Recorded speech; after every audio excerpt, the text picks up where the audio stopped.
In this video, we start to apply the equilibrium constant to predict concentrations at equilibrium for a particular chemical reaction.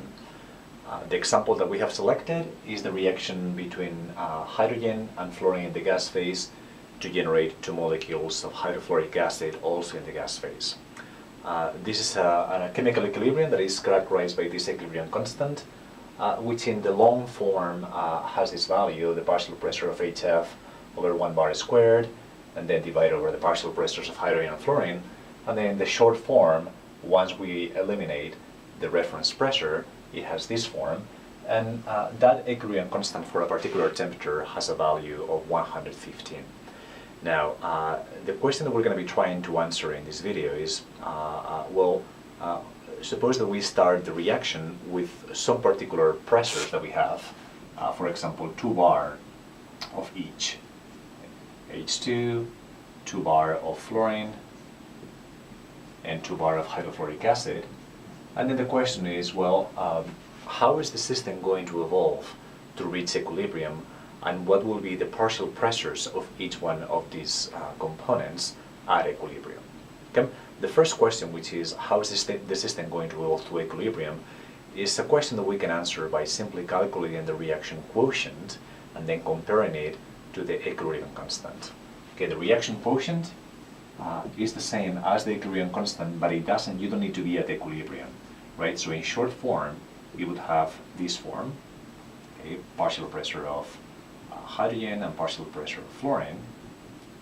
Okay, and again, we are not at equilibrium right here, and we can see that because if we take these pressures that we have right there, 2 bar squared over 2 bar, 2 bar, okay, this is going to be equal to 1. Okay, notice that I'm not using units here because this is the short form of the reaction quotient, and these numbers are already divided by the reference pressures of 1 bar. The important thing here is that this reaction quotient under this particular set of pressures has a value of 1, and this value of 1 is smaller than the equilibrium constant, which has a value of 115. Okay? So what that means is that, in order to reach equilibrium, you're going to have to increase this value of the reaction quotient. And the only way for that to happen is if you diminish the denominator and you increase the numerator. What that would mean is that the partial pressures of hydrogen and fluorine need to come down, and the partial pressure of HF needs to go up. And what that means is that the equilibrium must be displaced to the right from this initial set of partial pressures until you reach equilibrium. Okay, so we already know the answer to the first question. In order to reach equilibrium, these pressures have to change such that you go from reagent to products. Okay, the second question is, what will be the exact final pressures for hydrogen, fluorine, and hydrofluoric acid once equilibrium has been reached?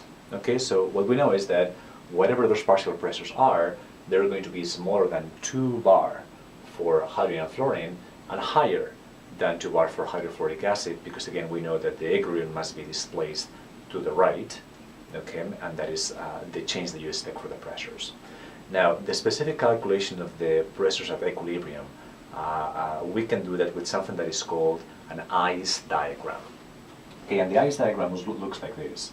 You write here the partial pressures of each one of the components. That will be hydrogen, and this is fluorine, and this is hydrofluoric acid, and all of this has units of bar or atmosphere, depending on what the problem gives you. In this problem we have bars, so the units are going to be bar.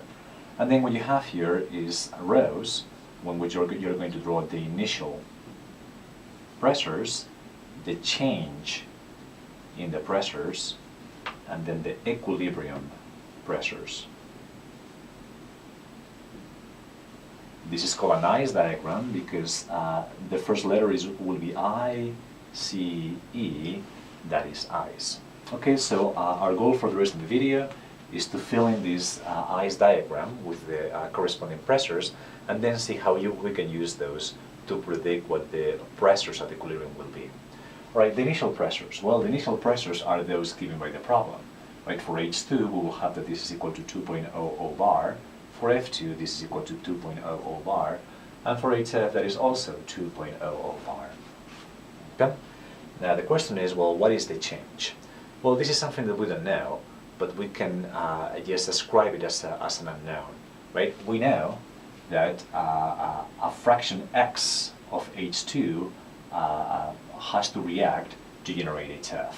Okay, so the change that we have for H2 will be minus x, right? And that's because the concentration, the partial pressure of H2 has to fall down. So the change is a negative value. You're going to be subtracting some partial pressure of H2 as you move to equilibrium from reagents to products. Okay, the same change will happen for F2 because the stoichiometric coefficients are 1-to-1, right? So if it happens that half bar needs to react for H2 to reach equilibrium, then that half bar will react with half bar of fluorine 2 to generate HF. Now, the change for HF is going to be positive because the concentration of HF is increasing. You're reacting H2 and F2, and that generates an increasing amount of HF.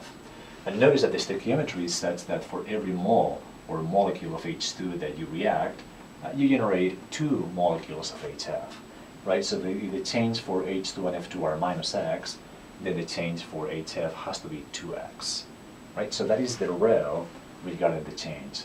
Then what will happen at equilibrium is that the partial pressures that you will get at equilibrium will be what you had initially plus the change.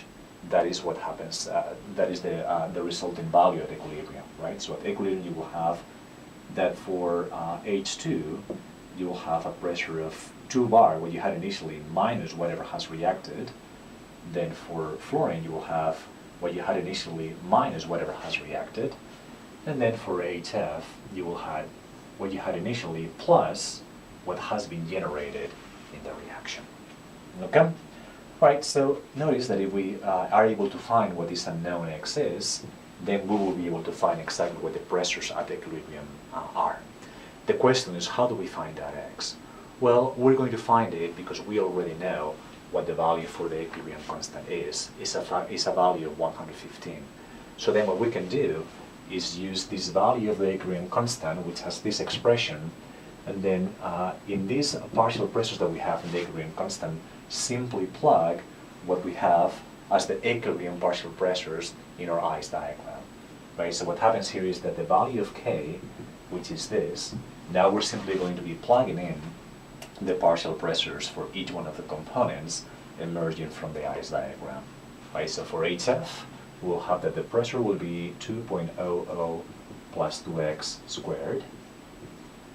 And then for the partial pressure of H2, which we have right here, will be 2.00 minus x.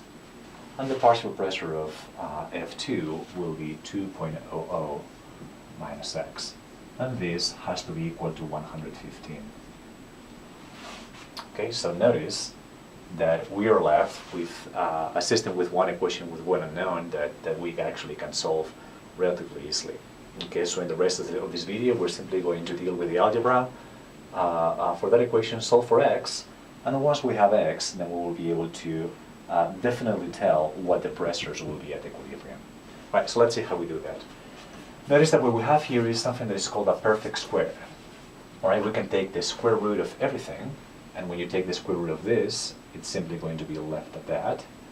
Take the square root of the denominator, that will be 2 minus x squared, so I can erase one of these. And then I just simply have to take the square root of 115, and that would be what we get. All right, so now that is an equation that is much more easily solved.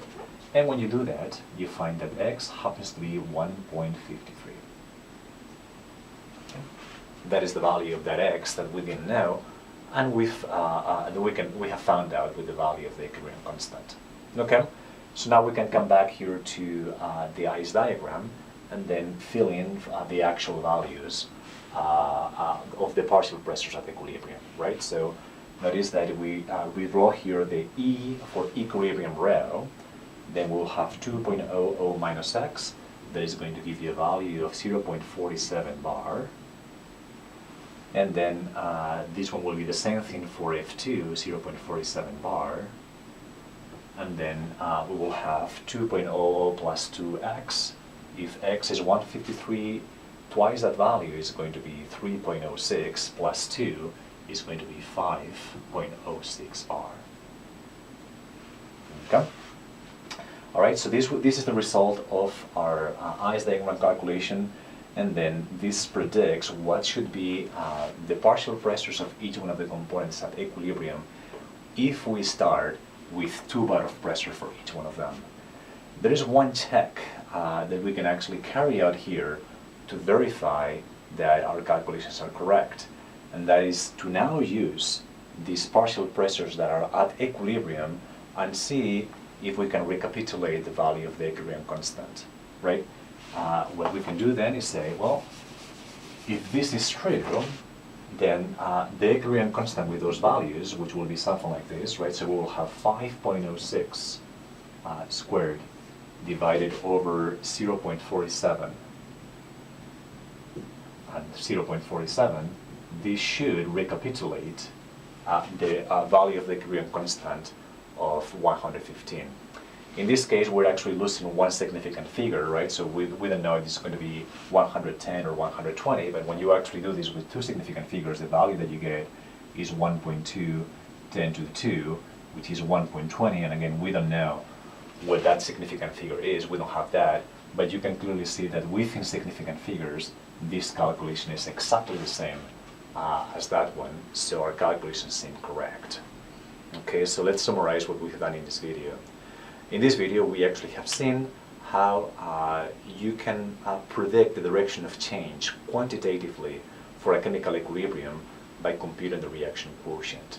What is more, we have demonstrated how you can go from an initial set of partial pressures of concentrations through an ice diagram to predict what the values of those partial pressures are at equilibrium by using the equilibrium constant.